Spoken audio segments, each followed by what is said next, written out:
discuss a good book that I read a while back.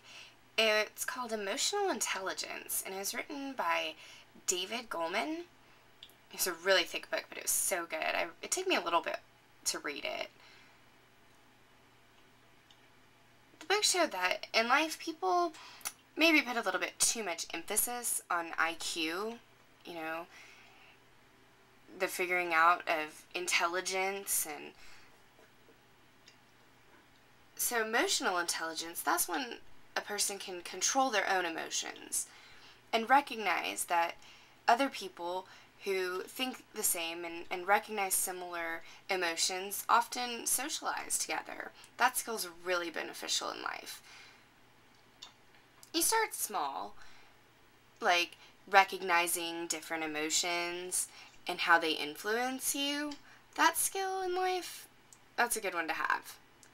I remember back in school, there was a man who would come into classes every day or once a week and encourage students to recognize their emotions, to have a card with a face on it and put the emotion and hang that on the desk. That helped our socializing. Looking back on that, it really, it helped us develop that skill. But that book, there was a story about the research and showing tests on children where they would sit down with a kid and say, okay, here's one marshmallow. Okay, so they'd give the kid one marshmallow and they'd tell him, wait, if you just wait 1 minute, don't eat the marshmallow, wait 1 minute, I will give you a second marshmallow. Cool. So the kids, they'd look at the marshmallow, and the ones who had no patience would just pop it in their mouths.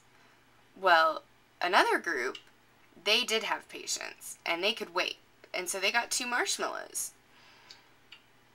So later on in the future, they continued the study, and they saw that the ones who had patience were successful. They were good at making decisions.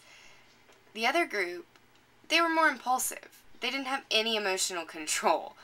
They would just do things. And what it showed was that they weren't as successful as the group with patience.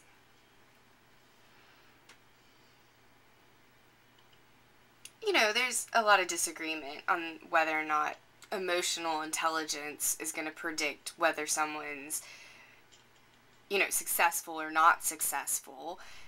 There's IQ, there's emotional intelligence to test that, and there's many different kinds of intelligences. Reading this book, it focused solely on emotional intelligence, and it was very fascinating, and, studying that, and, doing research to acquire these different intelligences. But there's many, one like body movement intelligence. To some people are athletes. They can play sports and are really good, and they can just know what their body's doing and acquire those movements really quickly. And then there's social intelligence. I think that's linked to emotional intelligence. There's also language and linguistic intelligence, being good at languages, expanding on languages, playing with vocabulary and grammar, and acquiring new languages. There's also logical intelligence, being good at math and figures and measurements. A new addition, maybe, is natural environment awareness and cherishing that and being able to link up with your surroundings and what you see, like the trees and everything like that. There's also self-awareness, self-analyzation, being able to figure yourself out and how you're linked up. There's also spatial intelligence, like 3D, three-dimensional intelligence, recognizing shapes and like how a box can be folded down in the dimensions and just knowing how it all fits together in space without, really having any measurements or anything, and being able to just figure that out and what it looks like. There's also musical intelligence, hearing rhythms and, different tones, and you can match that up and learn music.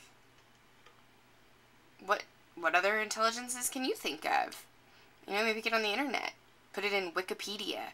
There's probably a list with a button you can click on, an other button that'll give you a list of so many more. It's just really interesting discussion to me. I just thought I'd share that with you. Thanks.